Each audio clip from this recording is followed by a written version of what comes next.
अस्सलाम वालेकुम नाज़रीन, प्रोग्राम ओपीडी ऑनलाइन में आपको खुशामदीद। मैं हूं आपके साथ डॉक्टर अताउर रहीम। नाज़रीन, कोरोना के हवाले से जब ये ओपीडी ऑनलाइन शुरू किया गया तो हमने कोरोना के हवाले से मुख्तलिफ़ लोगों को आगाही भी दी कि ये किस तरह स्प्रेड होता है, किस तरीके से नुकसानदेह है और इससे किस तरीके से बचा जा सकता है। ख़ास तौर पे जिन मरीज़ों में ये ज़्यादा अगर वो इन्फेक्टेड हो जाए तो उसमें ज़्यादा नुकसानदेह किन मरीज़ों में होता है, ख़ास तौर पे जिनको चेस्ट की प्रॉब्लम्स हों या कार्डिक प्रॉब्लम्स हों। तो आज पर्टिकुलरली कार्डिक प्रॉब्लम्स के हवाले से और हम चेस्ट के हवाले से ही बात करेंगे, क्योंकि अब मौसम थोड़ा सा तब्दील हो रहा है और कोरोना के हवाले से अगर देखा जाए तो थोड़े से नंबर ऑफ़ केसेस में इजाफा भी देखने में आया है। तो हम चाहेंगे कि कम अज़ कम वो मरीज़ जो कि खुदा न खास्ता हार्ट के हवाले से प्रॉब्लम्स हैं उनको या चेस्ट में की बीमारियों में मुब्तला है, तो कम अज़ कम वो एहतियात करें इस ख़ास तौर पे इस ठंड के सीज़न में। इस सिलसिले में इंशाल्लाह हम अभी इस प्रोग्राम में काफ़ी डिटेल में आपसे बात करेंगे। इस सिलसिले में बात करने के लिए हमारे साथ मौजूद हैं डॉक्टर आरिफ रज़ाक मेमन साहब, जो कि कार्डियोलॉजिस्ट भी हैं और माशाल्लाह डायबिटोलॉजिस्ट भी हैं। अस्सलाम वालेकुम डॉक्टर साहब, कैसे हैं डॉक्टर आरिफ? वालेकुम सलाम, thank you doctor for inviting me in the show. You are welcome. Doctor Arif, मेरा आपसे पहला सवाल यही है कि कार्डियक जो पेशेंट्स हैं, ख़ासतौर पे जब हम एहतियात की बात करते हैं कोरोना के हवाले से कि खुदा न खास्ता कोरोना से बचा जाए, वैसे तो तमाम मरीज लोगों को बचना चाहिए, लेकिन ख़ास तौर पे हम जब बात करते हैं कि कार्डियक पेशेंट्स को एहतियात करनी चाहिए, उसकी ख़ास वजह क्या है? देखिए, शुक्रिया आपका। सबसे पहले तो ये बात समझना ज़रूरी है कि ये कोविड के हवाले से ये तो एक अलग इशू है, मगर जो कार्डियक रिलेटेड जो इश्यूज़ जिनमें ऑलरेडी जिनमें जो भी कार्डियक रिलेटेड प्रॉब्लम्स हैं, चाहे वो पहले माजी में हार्ट अटैक हो चुका है या ब्लड प्रेशर है या कोई भी दूसरी चीज़ें हैं जो कि कार्डियक रिलेटेड हैं, चाहे वो टैकीकार्डिया है, ब्रेडीकार्डिया के साथ, तो इस चीज़ का ज़रूर ख्याल रखा जाए कि अगर खुदा न खास्ता कोविड हो जाता है तो आपकी जो ऑलरेडी जो कार्डियक रिलेटेड जो भी मेडिसिन दवाइयाँ हैं वो वक्त पर जारी और सारी रहें। उसमें ऐसा ना हो कि आप अपनी तरफ से मेडिसिन की डोज को कम कर दें या उसको बीच में से ही छोड़ दें, जो कि अक्सर औकात हमारे पेशेंट्स कर देते हैं। अच्छा, साथ साथ ये भी होता है क्योंकि जब हम कोरोना की बात करते हैं, जो इसमें शुरू की जो अलामात हैं उसमें सांस का जो एक तो डिस्टेंस होना तो वो अपनी जगह पर है, आपकी सेंस ऑफ स्मेल में तब्दीली आ जाती है, लेकिन साथ साथ देखा ये गया है कि सांस फूलने भी लगता है जी। तो ख़ास तौर पे जो कार्डिक पेशेंट्स हैं उनको फिर क्या दवाइयों में कोई आप डोज एडजस्टमेंट्स भी करते हैं या उसी पे कंटिन्यू? जी, मगर देखें, असल बात यह है कि पहले तो ये सिम्टम्स का कोविड के हवाले से ये पता हो कि अगर कोविड है तो किस तरह से, और फिर डॉक्टर से फौरी रुजू किस तरह किया जाए। ठीक है। शुरू में तो इनिशियल बेसिस पे 95% अबव पेशेंट्स में फ़ीवर तो डेफिनेटली होता है, और फिर वो अल्टीमेटली हाई ग्रेड फीवर की जानिब जाता है। फिर उसके साथ ग्रेजुअली सिम्टम्स डेवलप होते हैं जो कि मुख्तलिफ पेशेंट्स में डिफरेंट। जी हाँ, कुछ पेशेंट्स में शॉर्टनेस ऑफ ब्रेथ होती है, कुछ में नहीं होती है। तो वहाँ जहाँ शॉर्टनेस ऑफ ब्रेथ डेवलप होती है और सिम्टम्स डेवलप होने शुरू हो जाते हैं, और ये भी होता है कि चेस्ट इन्फेक्शन डेवलप होता है, तो फिर हम चेस्ट एक्सरे की तरफ जाते हैं और साथ साथ फिर हम ईको की तरफ जाते हैं।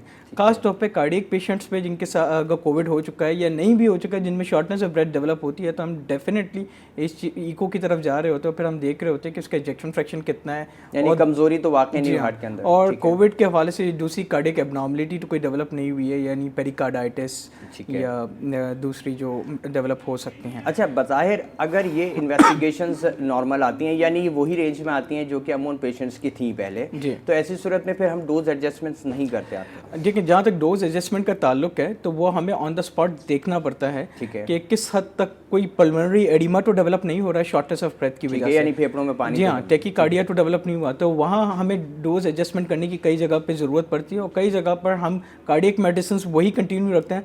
एड ऑन ट्रीटमेंट के बिहाफ पे हम चेस्ट इन्फेक्शन को और साथ में चेस्ट रिलेटेड जो मेडिसिन हैं, जिसमें डिफरेंट जो नहीं है आपके ल्यूकोट्राइन इनहिबिटर्स हैं, वो मेडिकल रिलेटेड टर्म्स आ जाएंगे। एंटी एलर्जी मेडिसिन, जी हाँ, एंटी एलर्जिक मेडिसिन हैं, ल्यूकोट्राइन इनहिबिटर्स हैं, वो हम ऐड ऑन कर देते हैं, तो जिससे जो नहीं सिम्टम्स मजीद रिजॉल्व हो जाता है। ठीक हो गया। अच्छा, इसके साथ साथ हम चेस्ट इन्फेक्टिव जो जिनको ऑलरेडी है, फॉर एग्जांपल एस्मा है, ब्रोंकाइटिस है, या खुदा न खास्ता अभी रिसेंटली कोई निमोनिया से फेज से गुजरे हैं, तो डेफिनेटली उनके लिए भी आप समझते हैं कि बहुत ज़्यादा एहतियात की ज़रूरत है इस हवाले से? देखें, एज़मा अलॉन्ग विद कोविड होता यह है कि उसमें कौन सी मेडिसिन साथ मिले। अगर एक पेशेंट है कि जो कि ऑलरेडी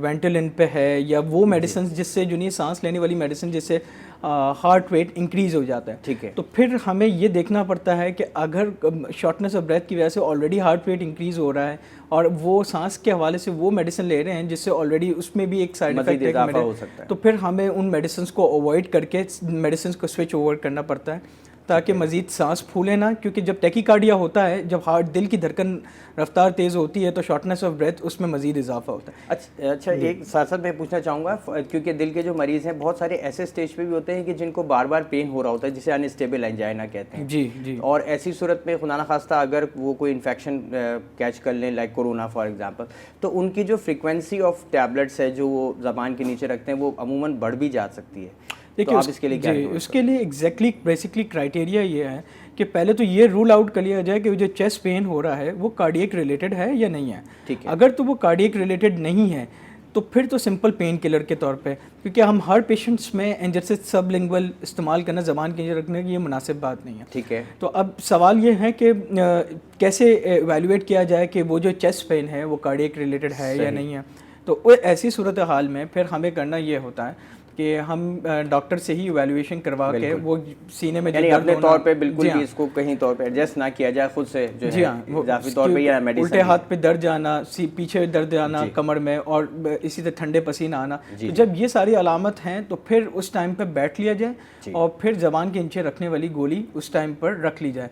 अगर लेट्स सपोज वो पेन रिजॉल्व आपकी बात बिल्कुल सही है जी। इंशाल्लाह इस हवाले से मैं भी आपसे मजीद पूछना चाहूँगा, क्योंकि ये बहुत ज़रूरी है कि कार्डियक पेशेंट्स को बहुत वाज़ेह होना चाहिए कि उनको किस वक्त पेन की सूरत में किस तरीके से अपने आप में जो मेडिसिन एडवाइस की उसको उसका फॉलो किया जाए।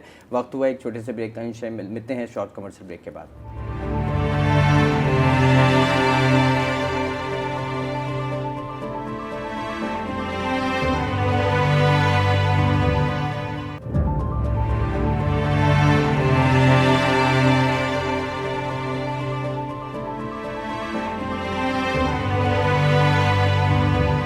वेलकम बैक नाज़रीन। ब्रेक से पहले अभी हम बात कर रहे थे कि एंजेसिड का जो यूज़ है, जो ज़बान के नीचे रखने वाली दवाई है, उसको कितना फ्रीक्वेंटली रखना चाहिए। और अमूमन ये देखा गया है कि जो कार्डियक पेशेंट्स हैं वो बहुत ज़्यादा हेसिटेंट होते हैं, कहते हैं कि आया हम अगर इसको रखेंगे तो हम इसके आदी बन जाएंगे या ये दर्द जो है बार बार होता रहेगा तो हमें ब्लड प्रेशर गिर सकता है, बहुत सारे जो खौफ हैं।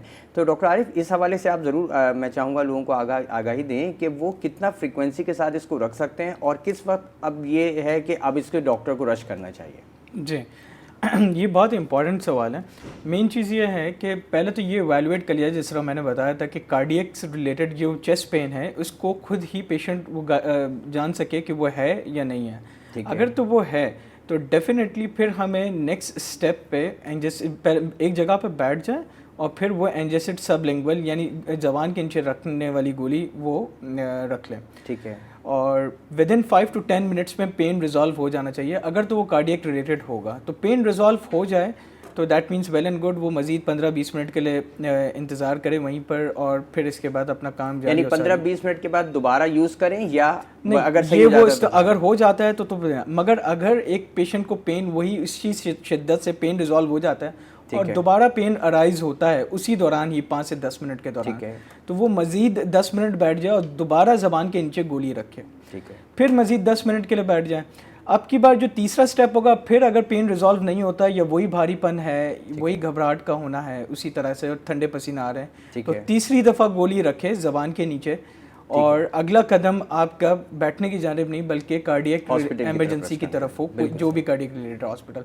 अच्छा, इस दौरान ये बात समझना बहुत ज़रूरी है कि हर चेस्ट पेन कार्डियक रिलेटेड नहीं हो सकता। यानी एक यंग पेशेंट या कुछ जिसमें ऑलरेडी कार्डियक नहीं है और उन्होंने ज़बान के नीचे रखने गोली कर ली, तो इसका यहाँ ये बात बताना बहुत ज़रूरी है कि उससे ब्लड प्रेशर लोअर हो सकता है। ठीक है। तो ये भी एक मेन इंपॉर्टेंट है। और अच्छा, कार्डियक पेशेंट्स में भी जो एंजेसिड यूज़ करते हैं ब्लड प्रेशर उनका डेफिनेटली लो होता है जब भी वो ट्रीट भी हो रहा होता है, यानी प्री लोड कम हो रहा होता है हार्ट में। जी हाँ। अच्छा, लेकिन नॉर्मल इंडिविजुअल अगर गलती से अगर उसको रख लेते हैं या वो ये समझते हैं कि उनको कार्डियक पेन हुआ, ऐसी सूरत में अगर रखते हैं तो सिर्फ ब्लड प्रेशर लो हो जाएगा, बाकी कोई ऐसा जी हाँ, कोई उसमें result नहीं? यही बात बताने की ज़रूरत है कि अगर कोई प्रीवियसली कोमॉर्बिड्स नहीं है और वो कार्डियक रिलेटेड डायग्नोज नहीं कर पाए और अगर ये सिवियर रिलेटेड चेस्ट पेन है जी। तो बेहतर यही है कि कार्डियक रिलेटेड एक एम्बुलेंस जो होती है उसमें ट्रैवल करके आप कार्डियक इमरजेंसी पहुँचें और उस टाइम ट्रैवलिंग दौरान जब तक आप हॉस्पिटल नहीं पहुँचते तब तक डिस्प्रिन जो सिंपल है वो 300 मिलीग्राम आप ज़बान के नीचे या उसको चबा सकते हैं, च्यू कर सकते हैं। तो तब तक है क्योंकि उसमें ब्लड प्रेशर का तयन होना हमें बहुत ज़रूरी है एंजियोसिड सबलिंगुअल का बिल्कुल, ताकि पता चल जाए ये ना अगर तो क्योंकि ब्लड lower प्रेशर down कोई है। बंदा मेजर कर सकता है और अगर वो नॉर्मल की जानिब है यानी 120/80 से लेकर 140/80 के दरमियान है तो वो इजीली एंजियोसिड भी ले सकता है। बिल्कुल डॉक्टर साहब, हमारे साथ एक कॉलर भी मौजूद हैं। जी अस्सलाम वालेकुम, कौन बात कर रहे हैं, कहाँ से? जी अस्सलाम वालेकुम। वालेकुम सलाम। जी सर, क्या हाल है? ठीक है अल्हम्दुलिल्लाह। जी सर, अभी मैं टीवी ऑन किया, आपको मैंने देखा तो ये मैं आपसे पूछना चाह रही हूँ कि मेरा हस्बैंड जो है ना 1 साल से बीमार है, दिल का मरीज है। ठीक है जी तो उसके पेपरों में अभी इतना उसका मसला बढ़ गया कि उसके पेपरों में पानी जमा हो जाता है ठीक है और वो पानी हमें निकालना पड़ता है महीने 2 महीने के बाद इस तरह। तो इसका क्या हल है? ठीक है डॉक्टर आरिफ जी। देखें, पहली बात तो ये आप मुझे ये बताइए कि इनका क्या कार्डियक रिलेटेड कोई इशू ऑलरेडी है? जी काफ़ी अरसे से उन्होंने कहा प्रॉब्लम है। ठीक है जी। अगर तो कार्डियक रिलेटेड इशू काफ़ी अरसे से है और फेफड़ों में पानी बार बार भर जाता है तो इसका मतलब ये है कि जो ऑलरेडी जो मेडिसिन आप ले रहे हैं कार्डियक रिलेटेड वो अंडर डोज हैं, यानी वो प्रॉपर मकदार के डोज में नहीं है। आप अपने कार्डियोलॉजिस्ट को दोबारा रिव्यू करवाएं। मेनली असल होता यह है कि हमारी जो कुछ मेडिसिन होती हैं जिसमें फ्यूरोसिमाइड जो इसका केमिकल नेम है लेसिक्स के नाम से कॉमनली अवेलेबल है मार्केट में, या स्पाइरोमाइड है, ठीक है ना। तो वो ये जो मेडिसिन होती हैं इसमें हमें इलेक्ट्रोलाइट्स को मद्देनज़र रखते हुए कि उसके लेबॉर्ट्री वैल्यूज़ नॉर्मल की जानिब है तो हमें उसकी डोज की फ्रीक्वेंसी इंक्रीज़ करनी पड़ती है और फिर हमें ये भी चीज़ को तयन करना पड़ता है कि आया मेडिसिन बीच में छोड़ी तो नहीं जा रही है। अगर तो वो छोड़ी जाती है तो फिर ये फेफड़ों में पानी भरने का जो अमल है बार बार ऐसा होता रहेगा। ठीक है, यानी दिल की कमजोरी की वजह से डेफिनेटली उस पर लोड पड़ा है। अच्छा डॉक्टर साहब, इसके साथ ही हमारे साथ एक कॉलर और मौजूद हैं, हम देखते हैं उनसे कि अस्सलाम वालेकुम, कौन बात कर रहे हैं, कहाँ से? वालेकुम अस्सलाम जी, मैं जैन बात कर रहा हूँ कराची से। जी जैन साहब, क्या पूछना जी चाहेंगे? मेरी वालदा हैं, उनकी एज तकरीबन 60 साल है। जी जी। उनके शोल्डर के नीचे वाली साइड पे ना हाथ में मतलब मस्कुलर पेन वो कहती हैं, लेकिन उनके दर्द जो है वो कंटिन्यूस रहता है। ठीक है। और एक ही पॉइंट पे रहता है। ठीक है। जो है जिस तरह एक जगह पे कोई स्वेलिंग हो जाए या कुछ हो जाती है ना, जी जी। फिर वो दर्द खुद ही ऑटोमेटिकली खत्म हो जाता है, बिल्कुल ठीक हो जाता है, फिर हो जाता है, फिर खत्म हो जाता है, इस तरह से। जी डॉक्टर आरिफ, जैसे अभी जी जी बिल्कुल, बहुत शुक्रिया आपकी कॉल का डॉक्टर आरिफ। अच्छा, मेन चीज़ ये है ये पीछे शोल्डर की तरफ से होते हुए जो है पीछे गर्दन में भी जा रहा होता है। जी जी, ये चीज़ है। अच्छा, इस ऐसी सूरत हाल में सबसे मोस्ट इम्पॉर्टेंट यही है कि ईसीजी के बिहाफ पे हमें डायग्नोस करना कि ईसीजी में तो कोई चेंजेस नहीं आ रहे हैं। अगर लेट सपोज ईसीजी नॉर्मल है और उसके बावजूद भी यही इसी तरीके से पेन हो रहा है तो फिर हमें मस्कुलर रिलेटेड भी इवैल्यूएट करना बहुत ज़रूरी है। जो आपका इस वक्त जो बजाते खुद हम, क्योंकि एग्जामिन तो इस वक्त हम नहीं कर सकते ऑनलाइन, मगर जो लग रहा है वो मस्कुलर रिलेटेड ही लग रहा है। सर्वाइकल भी, जी हाँ, वो सर्वाइकल रिलेटेड भी, और एक पर्टिकुलर आप कह रहे हैं कि आर्म के एक पर्टिकुलर हिस्से में ही एक जगह पे जाके हैं तो कार्डियक रिलेटेड हमेशा रेडिएशन होता है और उसके साथ साथ कोल्ड स्वेटिंग भी एफिलिएटेड होती है। ड्यूरेशन भी डॉक्टर साहब, ड्यूरेशन भी इंपॉर्टेंट है। तो ये ईसीजी से हमें पता, अगर ईसीजी भी नॉर्मल हुई तो फर्दर टेस्ट के लिए इको या फिर डोपामिन स्ट्रेस इको की तरफ हम जा सकते हैं। ठीक है डॉक्टर आरिफ, एक कॉलर और है हमारे साथ मौजूद। अस्सलाम वालेकुम जी, कौन बात कर रहे हैं, कहाँ से? मैं संजीदा बात कर रही हूँ। जी जी कहिए। जी, मेरा जो मसला है, मेरे 2 वॉल बंद हैं। ठीक है। ठीक है।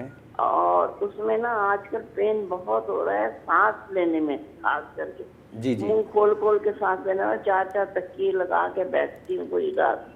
डॉक्टर आरिफ, आप कुछ पूछना चाहेंगे इनसे, क्योंकि एज के हवाले से? जी हाँ, आपकी एज क्या है? मेरी 60 है। अच्छा, और आपकी एंजियोग्राफी कब हुई है? मुझे 1 साल पहले हुई है। 1 साल पहले क्लियर है, वो बिल्कुल क्लियर आई है। ठीक है, ठीक है। तो अब ये जो मेडिसिन आप प्रॉपरली ले रही हैं जो कार्डियक रिलेटेड हैं? जी जी, वो सारी ले रही हूँ। देखें, अब इसमें ऐसी सूरत हाल में हमें ये देखना पड़ेगा, क्योंकि 1 साल पहले आपकी एंजियोग्राफी हुई थी तो हमें दोबारा आपके 2 टेस्ट करवाने होंगे, एक तो इकोकार्डियोग्राफी और फिर दूसरा ये कि थेलियम स्कैन, जिसे हम MPI कहते हैं, मायोकार्डियल परफ्यूजन इमेजिंग स्कैन, ये करवाना इसलिए ज़रूरी है कि हम ये पिछले इसमें एवेलुएट करके ये देख सकें कि मज़ीद जो वॉल्व के, जिस तरह से आपने कहा कि 2 वॉल्व्स बंद थी, वो यकीनन कम होंगी, उसकी डेफिशिएंसी होगी 50% से कम होंगी ब्लॉकेज। तो इसी वजह से उन कार्डियोलॉजिस्ट ने वो मज़ीद उसको ऑपरेट नहीं किया होगा, एंजियोप्लास्टी नहीं की होगी। तो अब बात यह है कि अगर ये 2 टेस्ट हम करवा लेते हैं और इसमें मज़ीद अगर हमें पता चल जाता है कि उसकी परसेंटेज वैल्यू अगर इंक्रीज़ अप हुई है, तो फिर तो मामला एंजियोप्लास्टी की तरफ जाता है। और अगर नहीं हुई है तो फिर हमें जो नाइट्रेट्स हैं उसकी डोज हमें इजाफा करना पड़ेगा, ताकि जो पेन है वो आपका रिजॉल्व। बिल्कुल, इनको प्रॉपरली कार्डियोलॉजिस्ट को दिखाना पड़ेगा इस हवाले से, आपको अपना प्रॉपर कार्डियोलॉजी रिव्यू दोबारा करवाना पड़ेगा। ठीक है डॉक्टर आरिफ, एक कॉलर हमारे साथ और मौजूद हैं जी। अस्सलाम वालेकुम, कौन बात कर रहे हैं, कहाँ से? अदनान बात कर रहा हूँ फैसलाबाद से। जी जी कहिए। सर मैंने डॉक्टर साहब से मशवरा करना है, मेरा ब्लड प्रेशर हाई रहता है बहुत ज्यादा। ठीक है। तो मेरा वेट भी ज्यादा है, मुझे कब्ज बहुत ज्यादा रहती है। ठीक है। अच्छा, आपकी एज क्या है? मेरी तकरीबन 40। और ये मुझे बताइए कि जो आप क्या ऑलरेडी ब्लड प्रेशर की मेडिसिन लेते हैं? जी मैंने कार्डियो सेंटर से चेकअप करवाया था, उधर से फिर मेडिसिन ली मैंने। ठीक है। तो ब्लड प्रेशर आपका कितना रहता है, आपने कभी मेजर किया है? मेरा ब्लड प्रेशर रहता है 230, 240, 240। देखिए ये तो बहुत ही इंतहाई खतरनाक है, इसको हम हाइपरटेंसिव इमरजेंसी की तरफ ठीक है, क्योंकि प्रोग्राम का टाइम थोड़ा सा कम है, चाहूँगा डॉक्टर आरिफ आप इस हवाले से ज़रूर इनको देखिए इसमें डेफिनेटली ये है कि आपको अपना ब्लड प्रेशर किसी कार्डियोलॉजिस्ट से ज़रूर या किसी भी फिजिशियन से ज़रूर रिव्यू करवा के मेडिसिन की जो डोज जो आप ऑलरेडी ले रहे हैं उसको इंक्रीज़ करना पड़ेगा। अगर उसकी ज़्यादती से भी अगर ब्लड प्रेशर कंट्रोल नहीं रहता तो फिर आपके कंपाउंड को डेफिनेटली चेंज करना पड़ेगा। ठीक हो गया। अच्छा डॉक्टर साहब, जैसे अभी ब्लड प्रेशर के हवाले से बात की, या इससे पहले भी जो हमारे कॉलर्स थे उन्होंने अपना कंसर्न शो किया, एक चीज़ जो वाज़े तौर पर समझ में आती है कि रीवैल्यूएशन होना यानी रीविजिट डॉक्टर को ज़रूरी हो जाता है। और आप क्या समझते हैं कि एक कार्डियक पेशेंट को कितना रेगुलरली फॉलोअप करना चाहिए इस हवाले से? देखें, कार्डियक पेशेंट को अगर तो इमरजेंसी है तो फिर उसको तो फौरी बेसिस पे इवैल्यूएट करना चाहिए। लेट सपोज अगर इमरजेंसी नहीं है तो उसको मंथली बेसिस पे, किसी का कोई मेजर प्रोसीजर्स वगैरह हुआ है तो उसको मंथली बेसिस पे या 15 डेज पे डिपेंडिंग अपॉन द कंडीशंस करना चाहिए। बट अगर एक चीज़ नॉर्मल की जा रही है, सब कुछ ठीक है, तो फिर उसको एवरी 3 मंथ्स के बाद, यानी डिपेंड करता है फिर आपकी इंटेंसिटी के ऊपर कितना ज़्यादा। डॉक्टर साहब बहुत शुक्रिया, क्योंकि अभी बहुत सारी चीज़ें हैं जो मैं चाहूँगा कार्डियोलॉजी के हवाले से बहुत सारे हमारे कंसर्न्स हैं जो नाज़रीन हमें सुनना चाहते हैं। मैं अक्सर प्रोग्राम तो करता हूँ बेसिक चीज़ों के हवाले से, लेकिन मैं चाहूँगा कि इंशाल्लाह एक रेगुलर बेसिस पे आपकी आमद हमारे साथ रहे। और मैं नाज़रीन को बताना चाहूँगा कि हर ट्यूसडे इंशाल्लाह कार्डियोलॉजी के हवाले से डॉक्टर आरिफ हमारे साथ होंगे, तो जिनके जो कंसर्न्स हैं वो ज़रूर हमसे पूछ सकते हैं और उससे आगाही ले सकते हैं। आप लोग का बहुत शुक्रिया। प्रोग्राम का इस वक्त टाइम ख़त्म हो रहा है, इंशाल्लाह कल हम डिफरेंट टॉपिक के साथ आपके साथ दोबारा हाजिर होंगे। जब तक के लिए इजाज़त दीजिए, अल्लाह निगहबान।